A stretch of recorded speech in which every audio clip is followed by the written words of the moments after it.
कि वो बिल जो आया है वो बहुत अच्छा है, वो किसी के खिलाफ नहीं है। इस बिल में महिलाओं को अनेक अधिकार दिए हैं कि सर के ऊपर जो ट्रिपल तलाक की तलवार थी, महिलाओं के पक्ष में खड़ा रहना और महिलाओं को राहत देना, ये हमारा काम ही है। वहाँ पे गलत लोगों के साथ जरूर सख्ती के साथ कार्रवाई होगी। मुस्लिम महिलाओं को राहत तो जरूर मिल ही रही है, जो लटक रही थी वो भी कम हो गई है, तो फिर वो निर्णय प्रक्रिया का हिस्सा भी बनती है। क्यों हम हर बार कुछ घटना घटने के बाद ही हम कुछ करते हैं? परिवार को भी बचाए, परिवार में खुश रहे, मिलके हम एक दूसरे के साथ समय बिताए। नमस्कार, भारत रफ्तार के पॉडकास्ट में आपका स्वागत है। इस वक्त हमारे साथ मौजूद है विजय राटकर जी, जो कि 9वीं अध्यक्ष बनी है राष्ट्रीय महिला आयोग की। बहुत बहुत आपको बधाई और बहुत धन्यवाद, थैंक यू। आपको नई जिम्मेदारी मिली है और राजस्थान में आप बहुत अच्छा काम किया इन्होंने, विजय राटकर जी ने, और बड़ा प्रयास किया और राजस्थान में सत्ता लाने में अहम भूमिका विजय राटकर जी की भी रही। विजय जी, अब नई भूमिका को किस तरह से देखती हैं आप? मुझे लगता है कि ये बहुत ही जिम्मेदारी का काम मेरे पास है। महिलाओं को न्याय देने के लिए, उसी के साथ साथ उनको रक्षा करने के लिए, उनका सम्मान बढ़ाने के लिए ये पद बहुत महत्वपूर्ण है। और ऐसे पद पे मैं बैठी हूँ कि मुझे मेरी जिम्मेदारी का एहसास हमेशा के लिए होता है।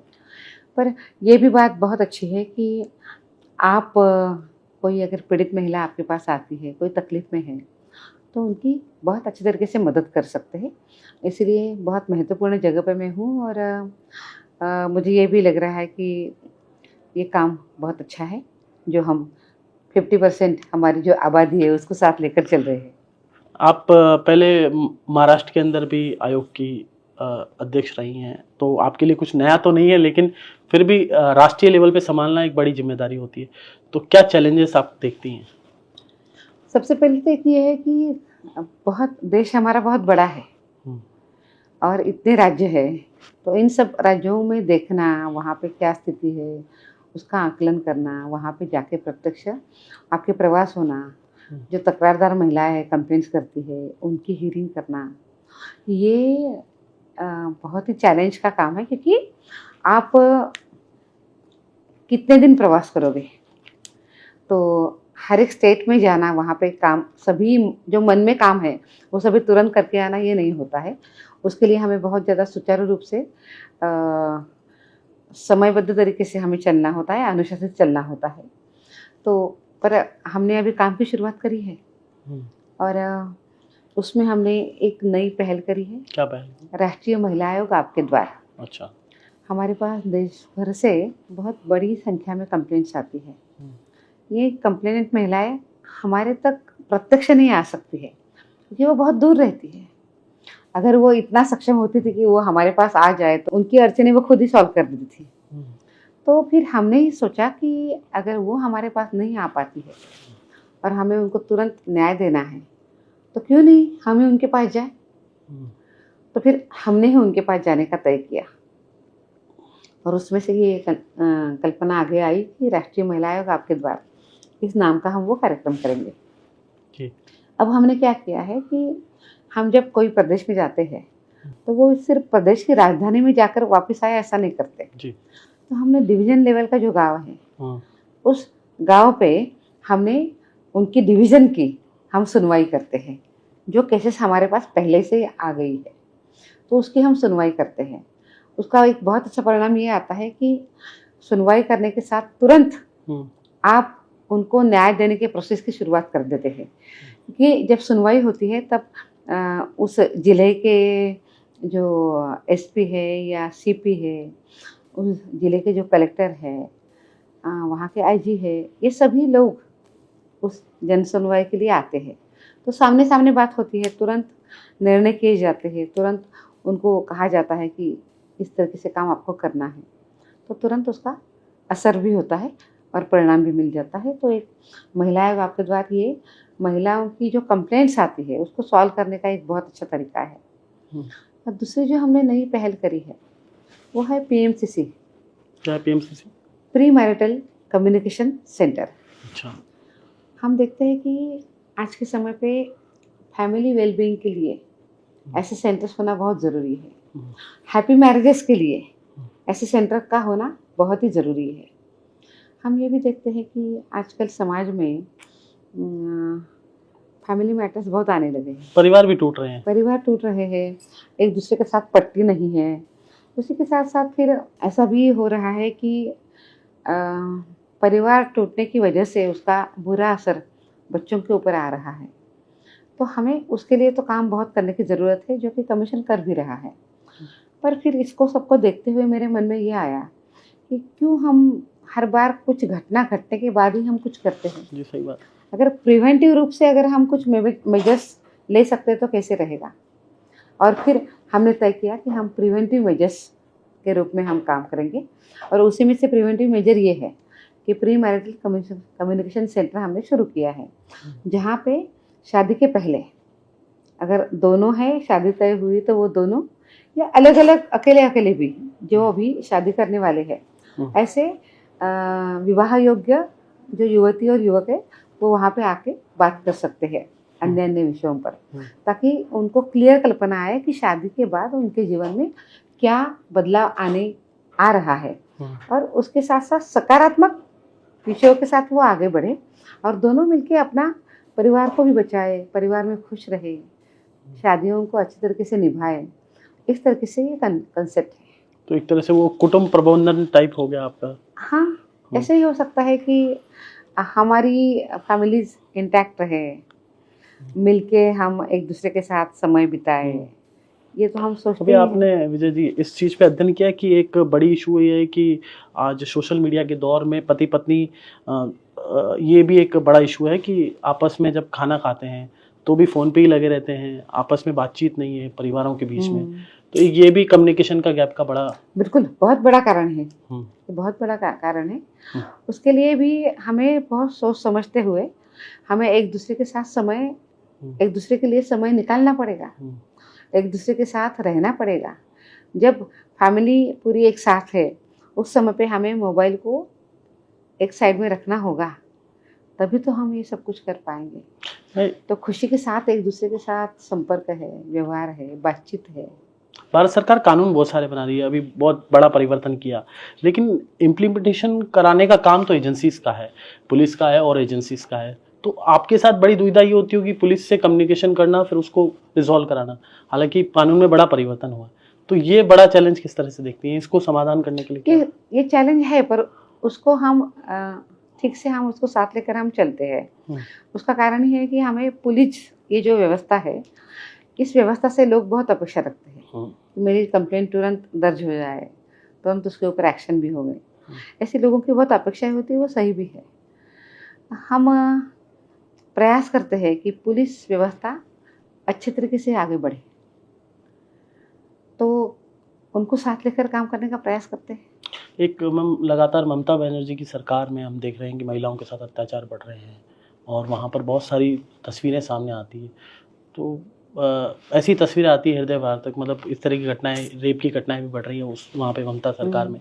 उस पर आपका क्या कहना है?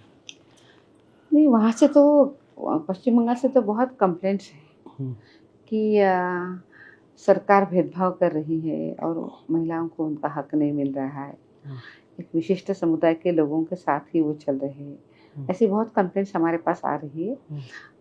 महिलाओं के पक्ष में खड़ा रहना और महिलाओं को राहत देना, ये हमारा काम ही है।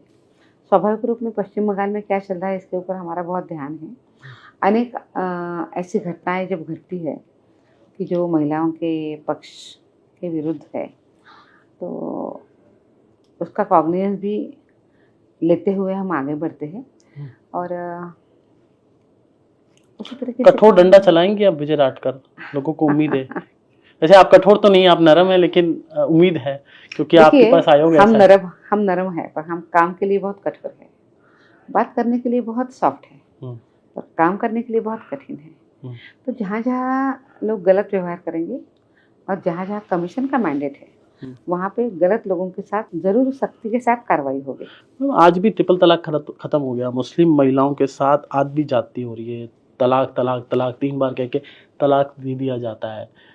मोदी सरकार ने ट्रिपल तलाक के कानून लिया, उसके बावजूद भी कुछ ऐसी घटनाएं भी आपके सामने, उसको निपटने के लिए क्या उपाय है? हाँ, देखिए, कानून हो गया इसका मतलब तुरंत सब कुछ ठीक ठाक हो गया ऐसा नहीं है। पर सरकार ने जो कदम उठाया है वो इतना बड़ा है और इतना महत्वपूर्ण है, जिससे मुस्लिम महिलाओं को राहत तो ज़रूर मिल ही रही है, और उनके सर के ऊपर जो ट्रिपल तलाक की तलवार थी जो लटक रही थी वो भी कम हो गई है।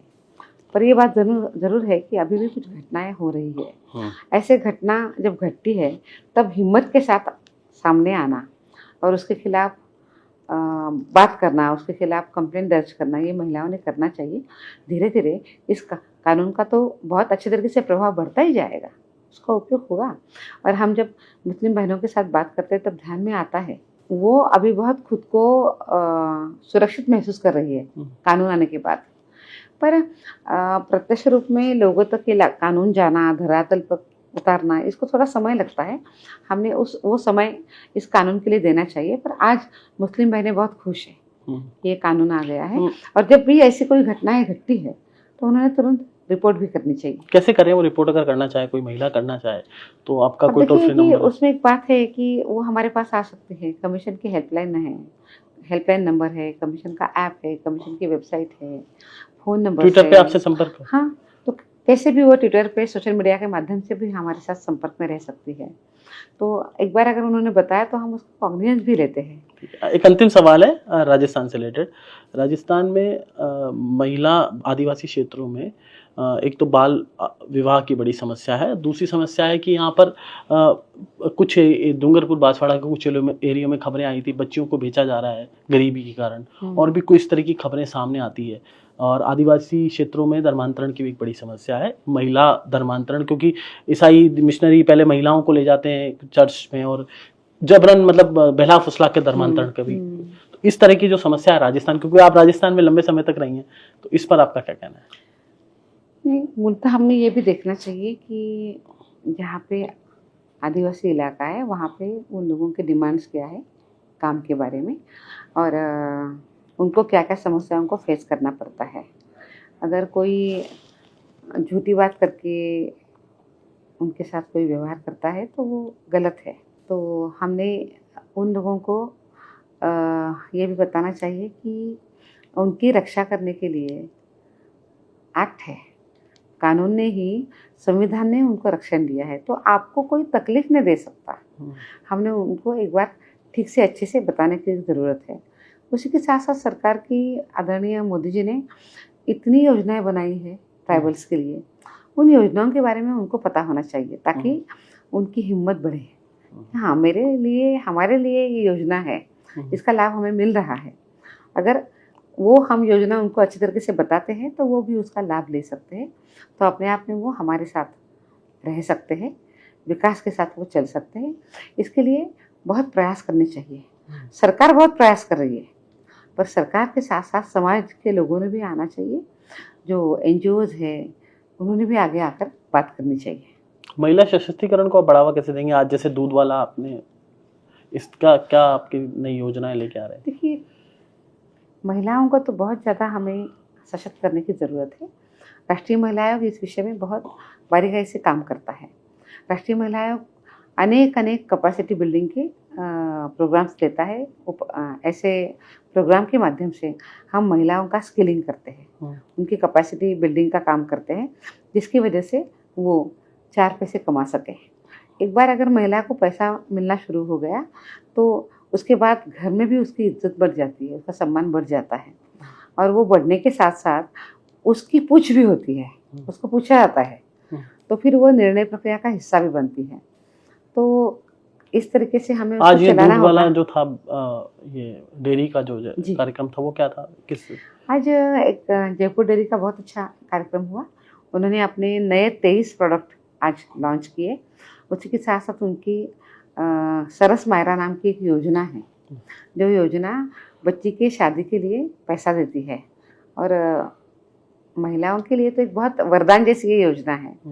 तो आज उस योजना का लॉन्चिंग हुआ, जिसका उपयोग उनके सेल्फ हेल्प ग्रुप में काम करने वाली हर एक महिला के लिए हो जाएगा। तो अपने आप में ये बहुत बड़ी योजना है। आज उसी के उद्घाटन के लिए मैं जयपुर आई थी। एक अंतिम सवाल, वक्फ को लेकर मुस्लिम महिलाएं बड़े खुश है, मैं बहुत सारी तस्वीरें देख रहा था, तो वक्फ का जो बिल पास हुआ है दोनों सदनों में, आप किस तरह से देखती हैं? क्योंकि वैसे आपका विषय नहीं है, लेकिन संवैधानिक आपका जिम्मेदारी है, लेकिन वक्फ के विषय पर महिलाएं भी आगे आ रही है कि मुस्लिम महिलाएं खासतौर पर। देखिए, वो बिल जो आया है वो बहुत अच्छा है, वो किसी के खिलाफ नहीं है। इस बिल में महिलाओं को अनेक अधिकार दिए हैं। जैसे आपने देखा होगा कि वहाँ पे वक्फ कमेटी में उन्होंने 2 महिलाओं को रिप्रेजेंटेशन देना चाहिए, ये भी कहा है। तो स्वाभाविक रूप में उसकी वजह से आज अनेक मुस्लिम महिलाएं उस फील्ड में आ पाएगी, वो खुद आगे होकर काम करेगी, चीज़ों को समझ कर लेगी। और जब महिलाएं आती है काम करने के लिए तो हम ये कह सकते हैं कि वो बहुत प्रामाणिकता के साथ काम करती है। तो इसीलिए महिलाएं खुश भी है और ये बिल होने की बहुत ज़रूरत भी थी। और 33% आरक्षण जो मोदी जी ने बोला है महिला को, उसको किस तरह से देखती हैं आप? ये बहुत सकारात्मक कदम उठाया है माननीय मोदी जी ने कि महिलाओं को 33% आरक्षण उन्होंने संसद और विधानसभा में दिया। तो ये बहुत अच्छी बात है, मैं उसका बहुत दिल से मैं स्वागत करती हूँ। और मुझे विश्वास है कि इसी के माध्यम से देश की अनेक जो महिला नेतृत्व है वो अच्छी तरीके से तैयार होगा और प्रत्यक्ष रूप में महिलाओं के नेतृत्व में विकास की जो हम बात कर रहे हैं, तो इन्हीं महिलाओं के नेतृत्व में हम आगे बढ़ेंगे। तो ये थी विजय राटकर जी, जिन्होंने हमारे से खास बातचीत की। अगर आपको हमारा वीडियो पसंद है तो लाइक कीजिएगा, सब्सक्राइब कीजिएगा और ज़्यादा से ज़्यादा शेयर कीजिएगा। नमस्कार।